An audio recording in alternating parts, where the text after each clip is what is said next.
Entrevista con Alain Badiou, por Elie Durin. Lectura por Gerardo Ferretis. Pregunta. Empecemos por una cuestión crucial. Si existe una política del teatro, ¿existe alguna que sea del teatro sin teatro? A propósito del teatro de vanguardia, se ha hablado de la abolición de la escena, o por lo menos de la separación que ésta implica. Esta abolición a veces ha tomado la forma de una promoción de la escena como lugar físico y concreto. Artaud. Lugar único sin separaciones ni barreras de clase alguna. En donde la disposición de los cuerpos es más importante que el texto y que en suma constituye el teatro mismo de la acción. Se trata, por tanto, más de una abolición de la sala que de la escena. Abolición que marca, en todo caso, el advenimiento de un nuevo espectador que justamente ya no sería un simple espectador, sino también un actor, o un actuante, implicado en una forma de participación, cuando no de creación, colectiva.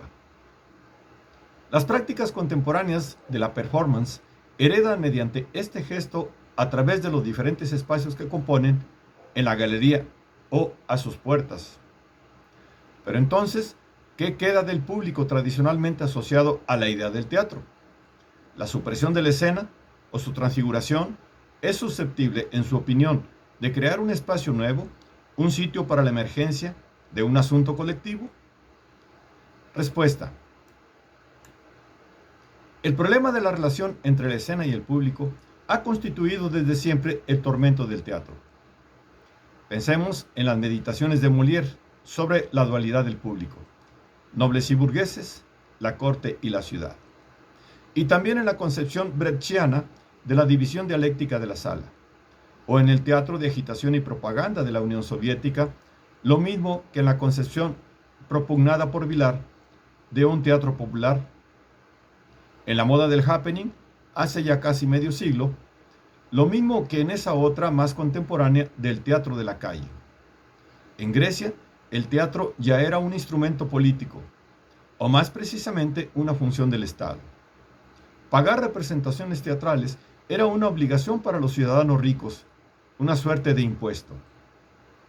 De ahí la idea tenaz de que el teatro tiene una función política, democrática, revolucionaria incluso. En realidad, como siempre he sostenido,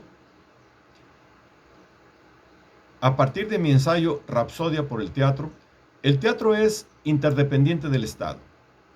Es una mediación pública entre el Estado y su exterior, la multitud reunida.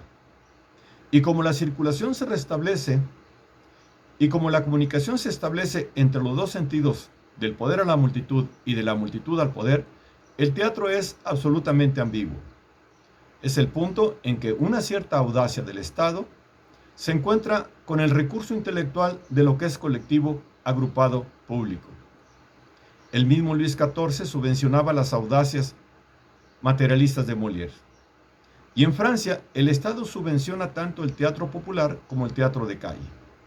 No creo en absoluto que con esta abolición de la escena, este aspecto cambie de manera radical, pues no es más que un cambio formal como otros muchos experimentados por el teatro. Porque una multitud que no se rebela contra las injusticias clamorosas iba a constituirse en asunto colectivo por la gracia de una convocatoria teatral. La situación teatral seguirá siendo ambigua. El teatro es un arte, y el arte es para siempre un lugar compartido entre la subversión y la institución, entre la pasividad contemplativa y la ruptura activa, entre el Estado y la multitud, entre la creación y el mercado. Una obra importante hace que las fronteras se desplacen, pero no puede abolirlas. Pregunta. Pero precisamente, si la virtud política del teatro depende de su dispositivo, la cuestión que se plantea es saber lo que queda de ella en las variedades de la performance.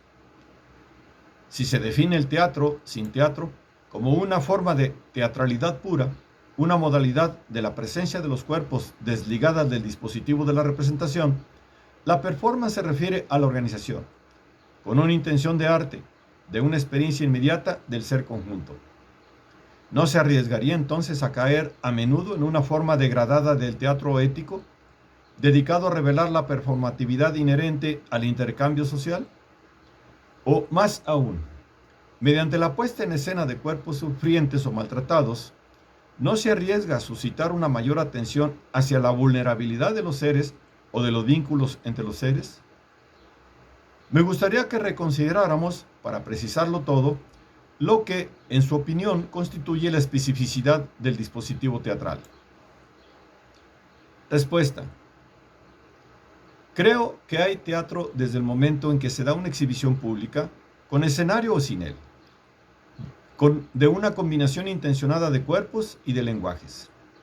A la exhibición únicamente del cuerpo la llamaremos danza, al lenguaje exhibido a solas lo llamaremos lectura, aunque no exista previamente ningún texto escrito. El teatro es la intersección de ambas. Si además muestra elementos exteriores a la dualidad, cuerpos, lenguajes, como imágenes, pantallas o actividades, pintar o esculpir o tirar objetos, etc., eso no hace más que introducir, de hecho, nuevas dimensiones del cuerpo: violencia, desnudez, sexo, deformaciones figuradas, etc. O nuevos lenguajes, sonorizaciones de todo tipo, mezcla de lenguas, música, etc. En este contexto, las insistencias sobre tal o cual aspecto de la teatralidad, como el impacto contemporáneo de todas las formas de danza, o un uso enfático de las violencias sobre el cuerpo, expresan en efecto instancias ideológicas como las que usted cita. Atención a la frágil vida de los cuerpos, amenazas que pesan sobre la integridad de lo que se concibe como natural, hostilidad a toda codificación penosa de la vida individual, disipación de la frontera entre lo público y lo íntimo, etc. Pero todo esto es el reflejo de las subjetividades contemporáneas, más que un verdadero movimiento de su transformación. Al tiempo que se aceptan las mutaciones formales, habría que encontrar un elemento más afirmativo o, retomando la expresión de Brecht, más didáctico. La cuestión de la relación entre acción teatral, performance y política no puede reducirse a la radicalidad de los gestos. Supone que todo esto se integra en una visión amplia de los plazos contemporáneos. Pero para empezar, quizá no sea tan fácil salir del teatro o anularlo interiormente. En efecto, el teatro no es reducible a la escena y a su perspectiva, ni siquiera a la interpretación de un dato previo, un texto o un protocolo para las improvisaciones. El teatro es una disposición compleja, cuya serie material no resulta inmutable. Escritos, sin duda, a menudo, pero también cuerpos, ropas, vestidos, decoración, lugar, música, luces. Este conjunto no es cerrado ni tampoco infinito, pero en él tiene que producirse la idea teatro, es decir, lo que el teatro transforma en realidad en el puro presente de la disposición material por ella misma. Supongamos que alguien no haga más que subrayar, imperceptiblemente, gestos cotidianos, de manera que en apariencia sea indistinguible del público en el que opera, porque estos gestos pueden también ser los gestos naturales de este o ese de entre el público. Pues bien, eso será teatro, y no ausentamiento del teatro. ¿Por qué? Porque la idea subyacente, a saber, que todo lo que se relaciona con el cuerpo puede albergar una performance, no se dará más que en su disposición material. Y así, el paso terrestre de la idea se hará coextensivo a su activación inmediata. Por esta misma razón, los primeros ready-made de Duchamp se podían escapar a la condición de las artes de lo visible, pintura, escultura, etc. En estas artes, el pasaje de la idea es coextensivo a la muestra de una forma material dotada de un contorno, por impreciso que éste sea. La muestra de un objeto cualquiera, desde el momento en que es perceptible como muestra de su contorno, puesta en escena local y voluntaria de su materialidad, proviene de una relación con la idea del tipo plástico. De todos modos, una acción corporal cualquiera, desde el momento en que se toma como deliberada u obrante, entra en las artes escénicas, entre danza, mimo y teatro. Sin duda, finalmente se pueden reducir los tipos ideales de las artes de lo visible. La música pura se pondrá aparte, a una estética trascendental, Existe, existe plástica desde el gesto de muestra que apunta a la idea, organiza la primacía del espacio o del contorno sobre el tiempo. Existe teatro desde que la muestra organiza la primacía manifiesta del tiempo sobre el espacio. En ambos casos, el término subordinado, tiempo o espacio, no queda suprimido por el otro, sino que éste lo organiza. Es lo que he notado siempre en la intervención de los videos. Según sean teatrales, incorporados a una muestra en el presente, a un recorte en el tiempo. O plásticos abandonados a su destino, repetitivos en una sala de museo. Y por tanto, para empezar, colocados en el espacio. El efecto intelectual no es el mismo, porque la idea que se produce en ambos casos, si es que se produce alguna, no se da en disposiciones trascendentales idénticas. Por tanto, en principio, estaría dispuesto a afirmar que la actuación más indiscernible de la gestualidad cotidiana sigue siendo teatral, en el sentido de que el ready-made de Duchamp sigue siendo plástico. Cuando se trata de determinar el registro artístico o el género formal, el gesto y su emplazamiento predominan sobre la naturaleza, excepcional o vulgar, inventada o repetida, de lo que es mostrado por el gesto en su lugar. Pregunta. En suma, en lo que paradójicamente se encuentra designado como un teatro sin teatro, la referencia al teatro no es solamente residual. Quizá dependa de una dimensión esencial en cualquier actuación, que consiste en pensarse en una relación, sino en un texto que se trataría de interpretar, por lo menos en instrucciones o enunciados que se trataría de performar, es decir, de complementar o de hacer funcionar como reglas de juego que son por ellas mismas revisables. Sin esto, ¿qué es lo performado? ¿Qué puede hacernos distinguir todavía la performance propiamente dicha de la ejecución de una tarea en el curso ordinario de una vida, aunque sea una vida de artista? La idea teatro pasa por una disposición material que implica enunciados, aunque sean invisibles, aunque sean inaudibles. Solamente el caso límite del espontaneísmo del happening apunta a una emancipación completa. Y de cualquier modo, aunque todo quede en manos del azar y de la improvisación, no se dejará de recurrir implícitamente a algo semejante a una indicación. Que empiece la fiesta. Es también un enunciado, el grado cero del guión.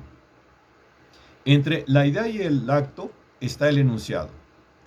De este modo, los events de George Brecht y ciertas actividades de Alan Kaprow evocan una suerte de teatro restringido. En el mismo sentido se habla de acción restringida. La palabra, el texto, se reducen a instrucciones o a declaraciones mínimas que no son necesariamente performadoras en el sentido que le dan los lingüistas.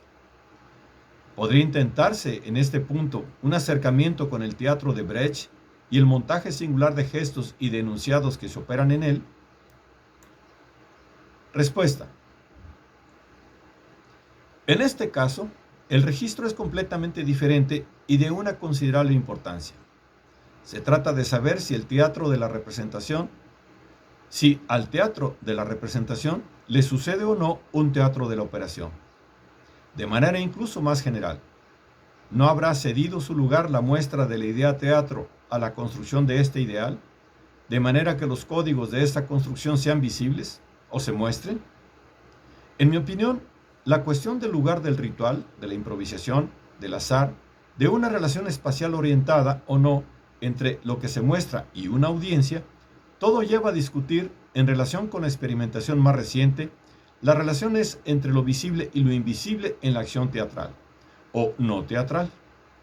En este caso, llamo invisible a las instrucciones o enunciados, que, como usted recalca tan justamente, están entre la idea y el acto.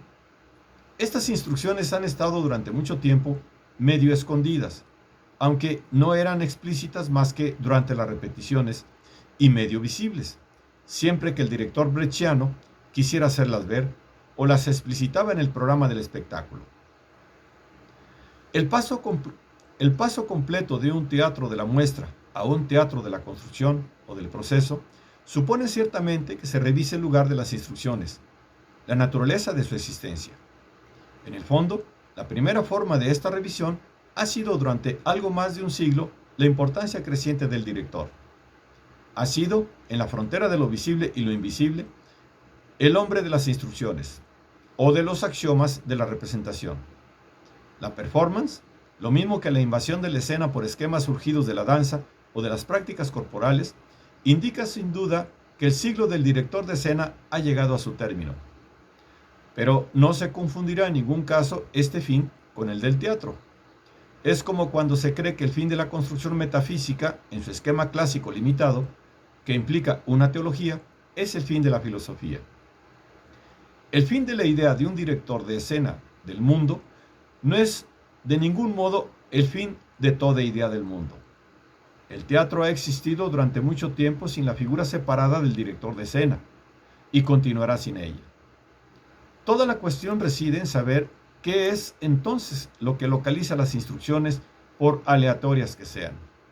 Tengo la impresión de que se harán cada vez más abstractas y no corporales o colectivas. Según mi profecía, nos dirigimos hacia una austera matemática teatral. Pregunta. Introduzcámonos un poco en el detalle de esta historia de larga trayectoria. Emergencia de un teatro de la construcción, luego de un teatro del proceso que parece encontrar su desarrollo lógico en la idea de un teatro sin teatro.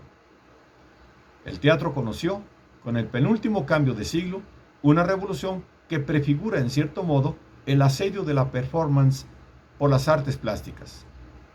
Usted ha destacado a menudo la importancia de Meyerhold, no solamente en lo que concierne al nuevo teatro. Pero, ¿en qué sentido Meyerhold constituye, en su opinión, un acontecimiento más que Stanislavski, por ejemplo, que cambió con él, en definitiva, por lo que respecta a la idea de teatro? Respuesta. Stanislavski, cuya obra es ciertamente muy compleja, se interesa principalmente en lo que yo denominaría las constantes constructivas del teatro. Centralmente, la construcción del personaje. La dinámica temporal del actor es fundamental.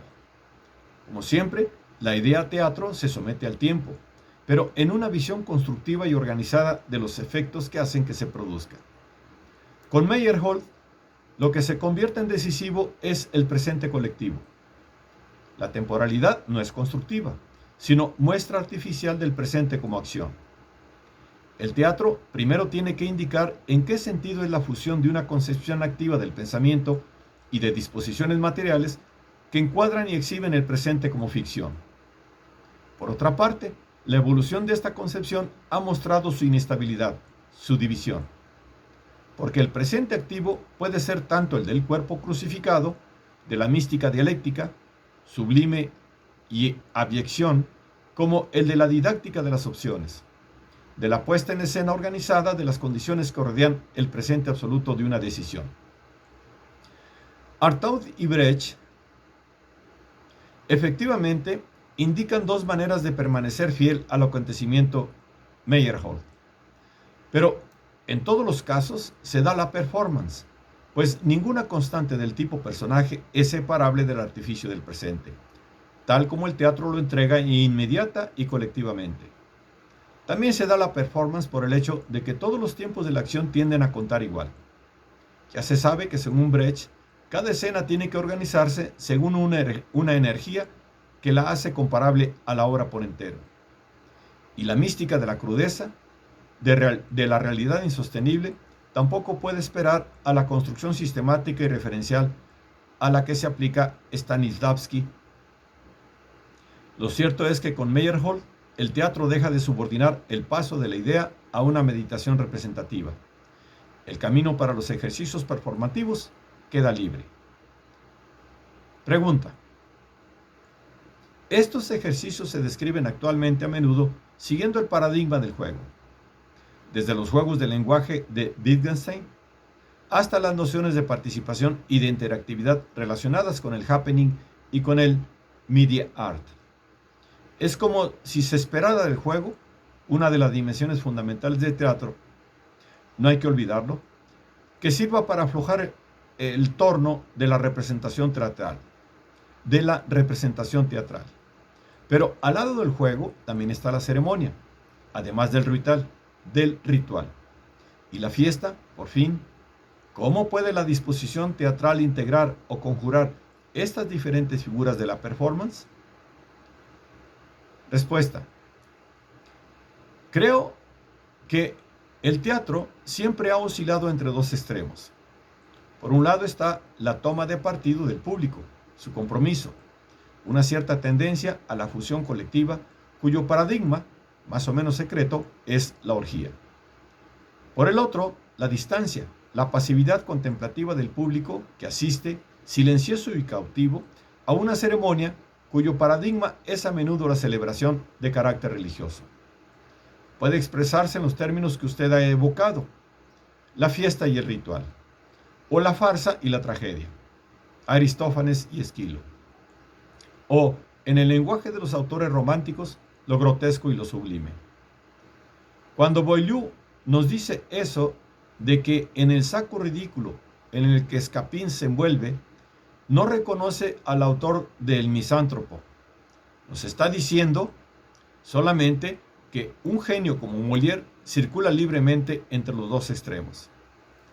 Digamos que a la abyección viviente de los cuerpos danzantes, sexuados y provocadores, corresponde dialécticamente lo sublime de los cuerpos adornados, convertidos en estatuas, rarificados. ¿Acaso el happening y las nuevas tecnologías suponen un cambio de juego? No lo creo. Introduce nuevas libertades, sin duda, relacionadas con la ideología contemporánea, materialista y democrática. Están al servicio de una tendencia que yo denominaría vitalista y que por lo demás se apoya filosóficamente en Deleuze. La performance como puro devenir inmanente, opuesto a la representación o a la reflexión. Sin embargo, en esta figura se reconoce muy bien la tendencia orgiástica presente desde el origen. Pregunta. ¿Esta tendencia que usted apunta es inseparable de la promoción del cuerpo o de ciertas dimensiones del cuerpo? Puede ser, llegado el caso, el del artista performador exhibido en su presencia desnuda. ¿En qué condiciones puede el cuerpo ser portador de formas y de significado nuevos? Respuesta. He resumido lo que en mi opinión constituye la ideología dominante hoy, tras la muerte de Dios y en la soberanía abstracta del mercado. Mediante la fórmula, no hay más que cuerpos y lenguajes. La sustitución del espacio de la escena, que supone un eje de visión privilegiada y por tanto una suerte de trascendencia, por lo inmediato del cuerpo y por su deslocalización nómada, constituye simplemente la proyección artística de esta ideología. Esta proyección es completamente normal y hay que explorar sus consecuencias. Pero es muy contestable verla por ella misma como una subversión o una radicalidad estética, puesto que en principio constituye simplemente una contemporaneidad ideológica. Disponemos ahí de un medio posible para la invención de formas o de significados, lo mismo que la escena ha facilitado un medio posible para la ruptura brechtiana, pero no hay que confundir los nuevos lugares de la invención con la invención misma. Pregunta. La celebración de la inmediatez del cuerpo no es, sin embargo, la única orientación de la performance, aunque sea una forma privilegiada de este arte centrado en el acto y en su ejecución aquí y ahora. Me pregunto si, de una manera más profunda, lo que se le reprocha al teatro no es el carácter artificial de su dispositivo. Esto es algo muy claro en Caprow, para quien la actividad tiene que ser un antiteatro. A eso, por otra parte, se le puede responder que el artificio está siempre ahí bajo una u otra forma, hasta en los modos de presentación del cuerpo performante. La herencia de la pantomima, del teatro de marionetas, del teatro alinés, que tanto le gustaba a Artaud, de la disciplina escénica de Oskar Schlemmer o de los ejercicios biomecánicos de Meyerhold, todavía se perciben ciertas composiciones contemporáneas. Hacer intervenir las máquinas, las prótesis tecnológicas, los dispositivos de video, viene a contradecir la celebración de la presencia de los cuerpos penetrados por la vida. ¿Qué representa, en su opinión, esta reevaluación del artificio como medio de arte? Respuesta. En este caso, la cuestión que abordamos es crucial, puesto que, sea cual sea su lugar, abierto o cerrado, escénico o nómada, cercano o alejado de él mismo, el teatro es siempre una meditación pública sobre la relación y la no relación entre el artificio y la vida. Todos los textos de teoría del teatro, de Aristóteles a Brecht o Grotowski, pasando por Diderot o Meyerhold, versan sobre este asunto. Versan sobre este punto. El actor o el performador está en el centro de esta meditación porque es el punto focal de la conjunción-separación entre los dos. En el ser vivo que sacrifica, o por el contrario, exhibe la espontaneidad vital al servicio de un acto colectivo. El problema es siempre o disimular el artificio bajo la norma de lo natural, o mostrar el artificio de tal manera que se puedan criticar las formas recibidas de lo natural. Más aún, hacer valer que toda naturaleza es por sí misma una construcción artificial, o incluso naturalizar el artificio. Creo que esta última tendencia es la más experimentada hoy. La fuerza de la tecnología y de sus derivados es tal que resulta tentador teatralizarla, mostrando a su vez su evidencia y su última derrota en su disipación vital. Una especie de monstruosa igualación del órgano vivo y de la quimera metálica propone un nuevo tipo de equilibrio inestable entre el artificio y la vida. En el cine, ciertas películas de Cronenberg exploran este mismo terreno. En la vida común, el piercing ya es de algún modo una metalización local de la carne. Todo esto orienta la fórmula "no hay más que cuerpos y lenguajes" hacia una variante: no hay más que cuerpos y artefactos. Finalmente, el filósofo, que tiende a ver las cosas en un arco temporal muy prolongado y que desconfía de la incesante novedad, dirá: Tecne iphisis, no salimos de ahí. El teatro sin teatro intenta a menudo naturalizar el artificio con medios nuevos en las condiciones de la democracia invadida por la técnica. Estamos ante una nueva experimentación necesaria, pero por ella misma no dice nada en cuanto a lo que afirma o discute del devenir colectivo. Pregunta.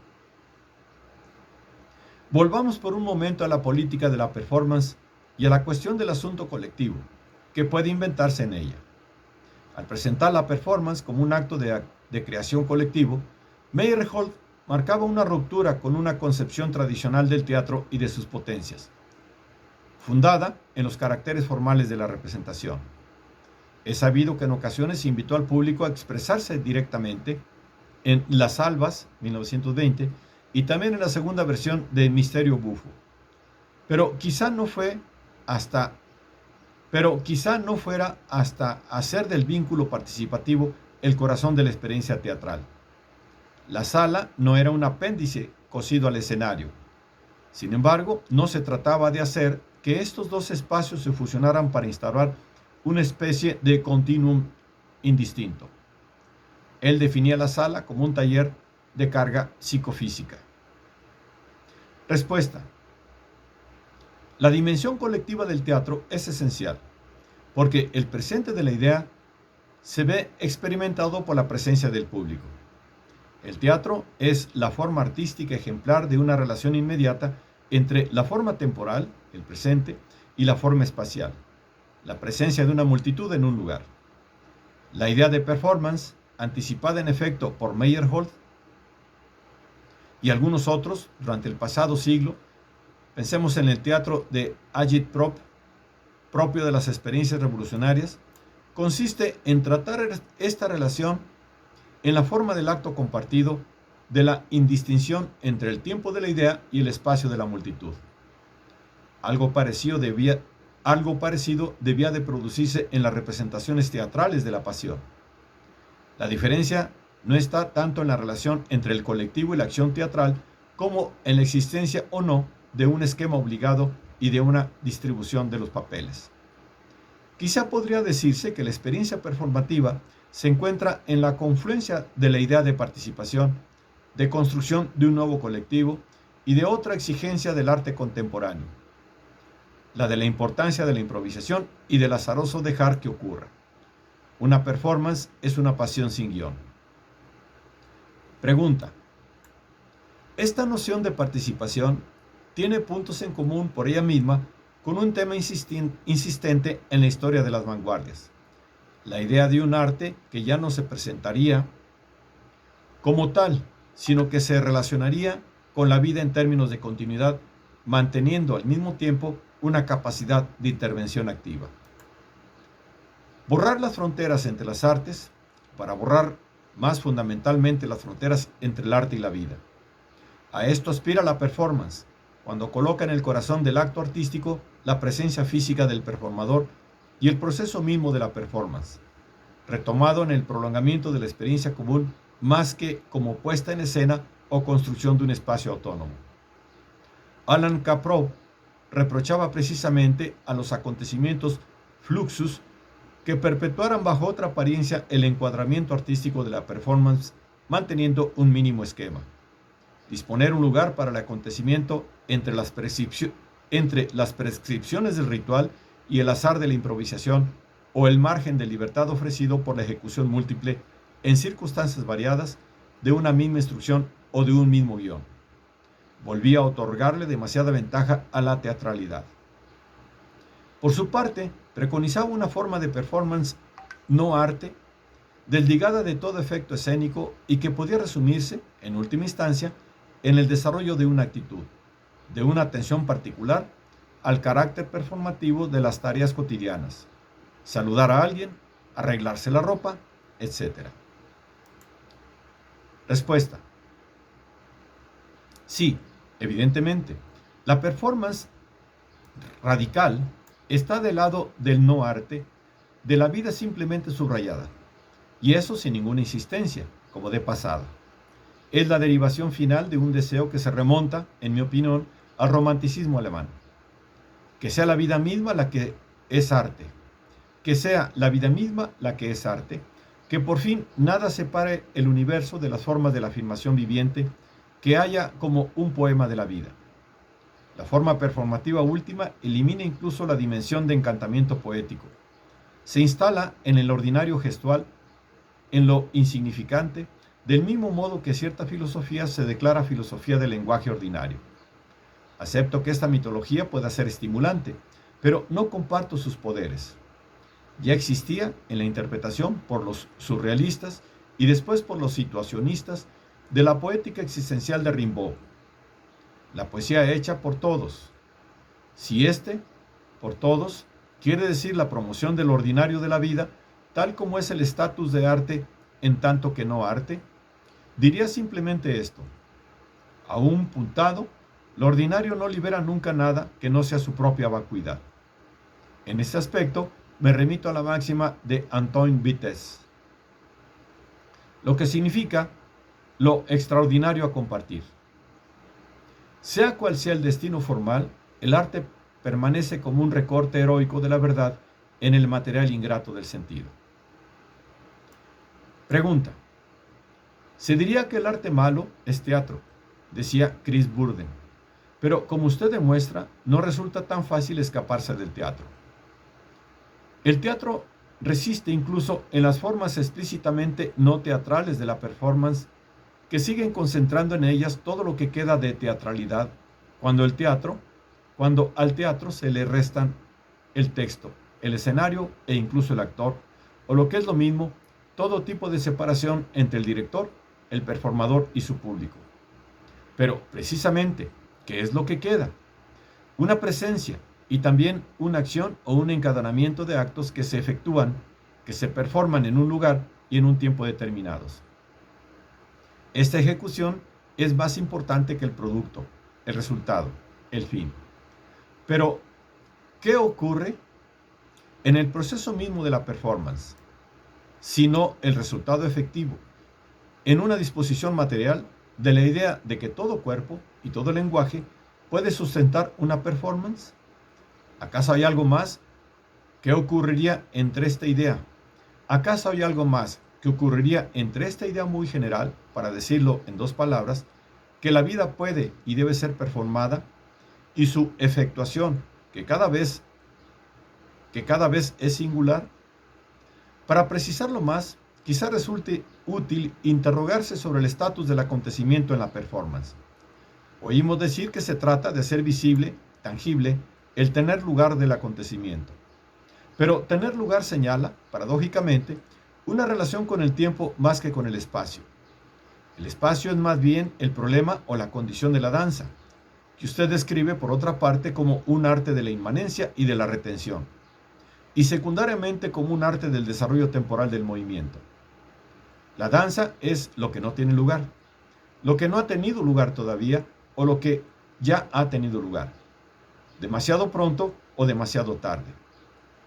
A la inversa, el problema de la performance, y más particularmente cuando en ella se expone el cuerpo en su capacidad de afección inmediata, no es querer dar, cuando no en el espectáculo, sí por lo menos la experiencia integral de un acontecimiento.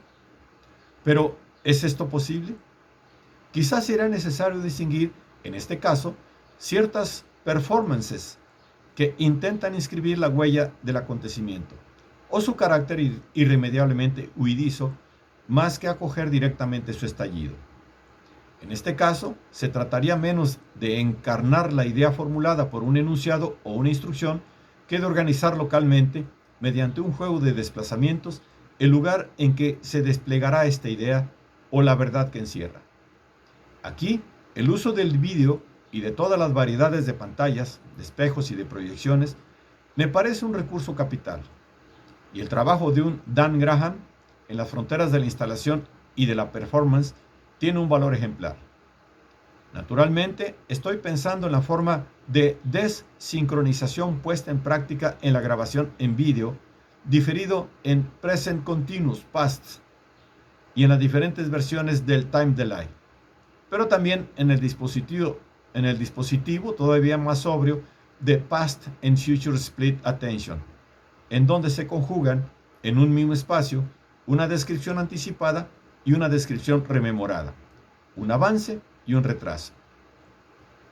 Añado que el desplazamiento no implica, en este caso, retórica alguna de la ausencia, del ausentamiento o de la desaparición del gesto en su huella, aunque en esto pueda verse una crítica de la ideología del tiempo real de la performance. Respuesta. Creo que tiene mucha razón. La performance es la quimera, la buena quimera, experimental e interesante, de un dar a ver del acontecimiento.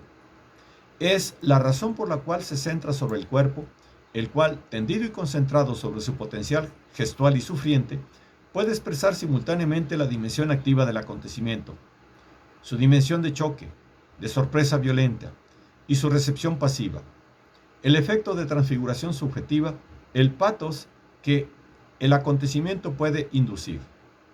Es también por este motivo que no se da una verdadera contradicción entre la violencia activa y la simple y discreta donación de rastros.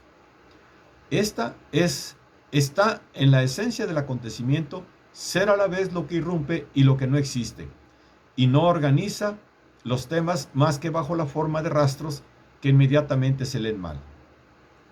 Podría decirse que la performance se sitúa exactamente entre la fuerza activa de lo que surge y su diseminación enigmática. De ahí a menudo la inclusión de la performance, como por lo demás en la danza contemporánea, de bruscos cambios de velocidad o de un encadenamiento, por decirlo así, de la crudeza y de la ternura desaparecida, como si fueran una misma cosa. En términos de acontecimiento, en efecto, es la misma cosa. La diferencia entre la performance y la danza, en este sentido, es que la danza es una exposición mimética del acontecimiento, una abstracción, y la performance intenta ser más bien una realidad pura, indiscernible, tendenciosamente de un devenir cualquiera. Y ahí nos encontramos con Duchamp y su duda estructural entre una ironía evidente y algo serio y ejemplar, entre el colmo del ordinario y el colmo de la sofisticación, como si una vez más se tratara de una misma cosa. Pregunta. Ya que hablamos de seriedad y de ironía, usted insiste a menudo en la necesidad de definir un lugar para la comedia en el teatro contemporáneo. Me pregunto, si, en el contexto de la performance, lo burlesco no comporta finalmente la misma exigencia. Lo burlesco implica, en efecto, la conquista de una capacidad que no puede reclamarse de ninguna competencia, o que convierte una incompetencia en una competencia superior. Buster Keaton, Chaplin, Peter Sellers. Es un problema compartido con la comedia, aunque en el caso de lo burlesco se trata generalmente de una capacidad corporal que no se convierte en lingüística, social o política más que por extensión. Sin embargo, es curioso comprobar que la art performance, por ejemplo, ha cultivado generalmente los géneros bufonescos o sórdidos, más que los géneros cómicos o burlescos. Lo burlesco parece propiamente cinematográfico. Respuesta. No tengo nada que añadir a esta excelente observación. Aparte de la razón por la que lo burlesco ha triunfado en el cine, es que la incompetencia encontraba un medio incomparable en la mecanización del movimiento y de los trucajes de lo visible que este arte autoriza. Méliès constituye en este caso un origen absoluto. Volvemos a encontrarnos con el tema inicial de esta conversación: cómo integrar la técnica a las peripecias vivientes del cuerpo. Lo burlesco cinematográfico ha constituido una gloriosa respuesta a esta pregunta. El problema de la comedia contemporánea es otro, porque supone una conexión muy diferente. Por un lado, tenemos la donación incompleta, bajo la forma del texto, o de cualquier otro elemento separable de una idea política en el sentido amplio. La virtuosidad social e intelectual de las clases bajas. Por el otro, un elemento material, combinatorio y público, que lleva a cabo esta idea en el presente puro del teatro, que realiza su eternidad. En el fondo, la comedia no es nada más que el presente incomparable de la igualdad, diría incluso que del comunismo. La combinatoria clásica se ha visto dominada por la intriga, en el doble sentido de la intriga de la obra y de las intrigas de los pobres, de los jóvenes, de las mujeres, contra los ricos, los padres y los vejestorios. La performance, en el registro de lo bufonesco o de lo sórdido, es el síntoma de lo siguiente. ¿Cómo la comedia puede cumplir con su función política? Finalmente, el pueblo contra el Estado, si la forma de la intriga ha caducado. ¿Qué es una comedia sin intriga? Ciertamente, en esta vía, Beckett sigue siendo hoy el ejemplo. Digamos que sustituye la comedia con intriga para disposiciones cómicas que por lo demás son más bien instalaciones teatrales que performances. Voces, cuerpos, evoluciones, irrupciones se disponen fuera de la intriga y sin embargo indican la capacidad crítica de lo existente en cualquiera de sus formas. Pero la lengua permanece. ¿Y qué lengua?